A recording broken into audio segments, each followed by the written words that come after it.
Hello students, how are you all? Welcome back to my YouTube channel Arpan Education Academy. My name is Arpan Christian and today we are going to solve the question number 5 of exercise 1.1 of chapter number 1 integers of class 7 from mathematics NCERT book. So before we going to start मैं ये कहना चाहूँगा अगर आप इस channel पे नए हो तो मेरे चैनल को सब्सक्राइब जरूर कीजिए और बाजू में जो बेल आइकन दिया है उसको भी आप हिट कर दीजिए ताकि आपके एजुकेशन के रिलेटेड अच्छे वीडियोस आप तक पहुंचते रहे और आप आपके एजुकेशन में बहुत ही ऊपर तक जाए।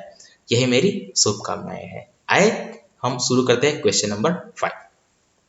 क्वेश्चन नंबर 5 है Mohan deposits ₹2000 in his bank account and withdraw ₹1642 from it the next day.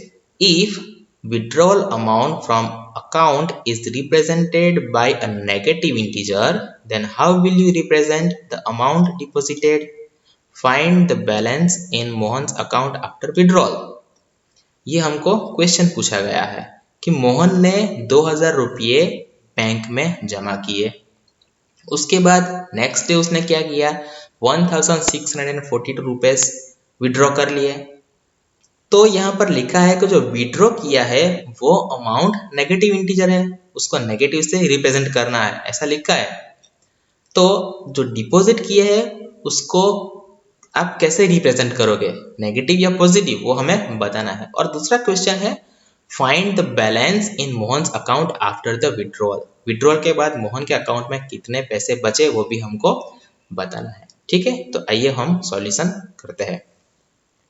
तो है amount deposited in bank account is ₹2000। पहले जो हमें क्वेश्चन में दिया है वो सब हमको लिख लेना है एज अ स्टेटमेंट, तो हमने लिख दिया। दूसरा है amount withdraw from bank account is ₹1642। अब देखिए यहाँ पर है if withdrawal of amount from bank account is represented by negative integer. यहाँ पर साफ साफ हमें बता दिया गया है कि हम अगर इसको नेगेटिव इंटीजर से रिप्रेजेंट करते हैं इसको यहाँ पर, तो how will you represent the amount of deposited. तो ये डिपॉजिट किया है उसको आप कैसे रिप्रेजेंट करोगे, तो ये आइए हम नीचे लिख देते हैं। ठीक है, if withdrawal of amount from the account is represented by negative integer, then the amount deposited will be represented by positive integer। वो तो ऐसे ही आएगा ना, एक नेगेटिव है तो दूसरा पॉजिटिव रहेगा। इसको हम वापस लिखना पड़ेगा, ये जो स्टेटमेंट लिखा है उसको वापस लिखना पड़ेगा क्योंकि हमें यहाँ पर एक स्टेटमेंट वापस लिखा है। तो लिखेंगे the therefore amount deposited in bank account is plus ₹2000 and amount withdrawn from bank account is minus करके लिखना पड़ेगा ना, सो माइनस ₹1642। अंडरस्टूड। अब हमें यहाँ क्या करना पड़ेगा, अकाउंट बैलेंस कितना है वो हमें यहाँ पर दिखाना है कि बैलेंस कितना है। तो अगर आप आपके मम्मी पापा की बुक देखोगे तो उसमें होगा पहले जो डिपॉजिट किया है वो अमाउंट आएगा, बाद में जो विड्रॉ किया है वो अमाउंट आएगा और उसके बाद उसका टोटल नीचे लिखा हुआ होगा। सो हमें यहाँ पर प्लस करना पड़ेगा। क्या करना पड़ेगा, प्लस करना पड़ेगा, तभी हम उसका टोटल बैलेंस निकल पाएंगे ना। तो आइए वो करते हैं। तो यहाँ पर देखिए now the balance is 2000 plus in bracket minus 1642। So total balance करना है तो उसने जो डिपॉजिट किया है वो और विड्रॉ किया है वो दोनों को हमें ऐड करना पड़ेगा ना, तो ही हमें वो टोटल बैलेंस मिलेगा। तो वो हमने कर दिया। अब यहाँ पर प्लस है और माइनस है, सो प्लस माइनस क्या होगा, वेरी गुड, माइनस होगा। अगर ये 4 रूल में से एक रूल है, आपने वो रूल नहीं देखे हैं तो ऊपर आई बटन में जो लिंक दी गई है वहां पर जाके आप मेरा इंट्रोडक्शन वीडियो देख सकते हो, वहां पर मैंने ये 4 रूल समझाया है और नीचे डिस्क्रिप्शन बॉक्स में भी मैंने ये लिंक दे दी है, सो वहां पर जाके भी आप देख सकते हैं।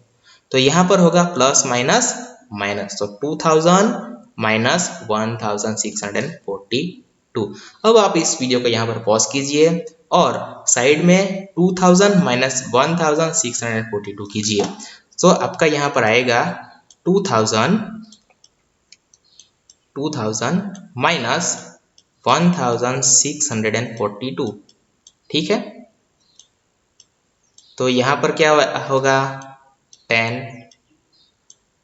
9, 9 and 1, right? So 10 minus 2, 8, 9 minus 4, very good, 5, and 9 minus 6, very good, 3. So यहाँ पर उसका बैलेंस कितना है, 358. Thus, the balance in Mohan's account after withdrawal is rupees 358. So हमने दोनों का आंसर दे दिया है।